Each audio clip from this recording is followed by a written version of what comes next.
ফজিলত আমাদের সবাইকে মনে করিয়ে দেওয়া লাগবে, ঠিক আছে? অনলাইন অফলাইনে সবাই প্রচার করবেন এই 10 দিন নেক আমলের জন্য একটা উৎসবের উপহার আল্লাহর পক্ষ থেকে। এই 10টা দিন যেন আমরা আল্লাহর পক্ষ থেকে এই উপহারকে কাজে লাগাই, বেশি বেশি নেক আমল করি, পরকালতে গুছিয়ে নেই। তারপর ইনশাআল্লাহ আল্লাহ পাক এরকম কিছু অকেশন সৃষ্টি করে দিয়েছে, এমন কিছু উৎসব আল্লাহ পাক সৃষ্টি করে দিয়েছেন যেখানে মানুষ আমল গুছিয়ে আবারও আল্লাহর পথে ফিরে আসতে পারে। আমার কথা কি বোঝা যাচ্ছে? ঠিক এরকমই একটা উৎসব হচ্ছে, একটা অকেশন হচ্ছে আমলের উৎসব, সেটা হলো এই জিলহজ মাসের প্রথম 10 দিন।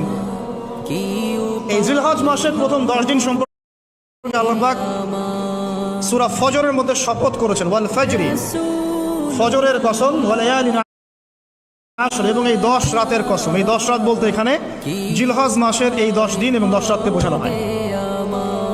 এর ফজিলত সম্পর্কে নবী সাল্লাল্লাহু আলাইহি ওয়াসাল্লাম একটা হাদিসে বলছেন, সহিহ বুখারী হাদিস, আনাস রাদিয়াল্লাহু আনহু ইবনে আব্বাস রাদিয়াল্লাহু আনহুমা থেকে বর্ণিত, নবী করিম সাল্লাল্লাহু আলাইহি ওয়াসাল্লাম বলেছেন যে মা মিন আইয়ামিন আমালু সালিহু ফীহিন্না আহাব্বু ইলাল্লাহ মিন হাযিহিল আইয়ামিল আশরা।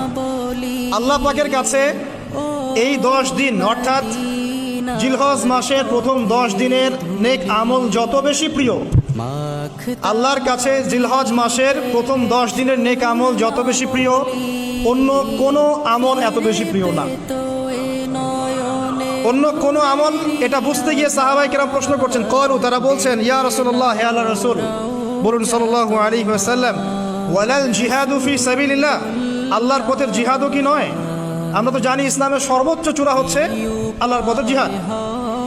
তো নবী সাল্লাল্লাহু আলাইহি ওয়াসাল্লাম বলছেন, ওয়ালাল জিহাদু ফি সাবিলিল্লাহ, আল্লাহর পথের জিহাদও নয়, আল্লাহর পথের জিহাদও নয়, ইল্লা, তবে ওই ব্যক্তির কথা ভিন্ন, রাজুলুন খারাজা বিনাফসিহি ওয়া মালিহি ফালাম ইয়ারজি' মিন যালিকা বিশাই, কোন একজন ব্যক্তি যে তার জান এবং তার মাল নিয়ে আল্লাহর পথে বেরিয়ে গেছে, তারপরে কোনো কিছু নিয়ে সে ফিরে আসতে পারে নাই, মানে সে শহীদ হয়ে গেছে, এই ব্যক্তির কথা ভিন্ন। কিন্তু অন্য যে কোনো দিনের আমলের চাইতে এই 10 দিনের নেক আমল আল্লাহর কাছে সবচেয়ে বেশি প্রিয়। তাহলে আমরা বুঝতে পারলাম, আমরা যে 10 দিনে এখন বসবাস করছি, জিলহজ মাসের আজকে কয় তারিখ?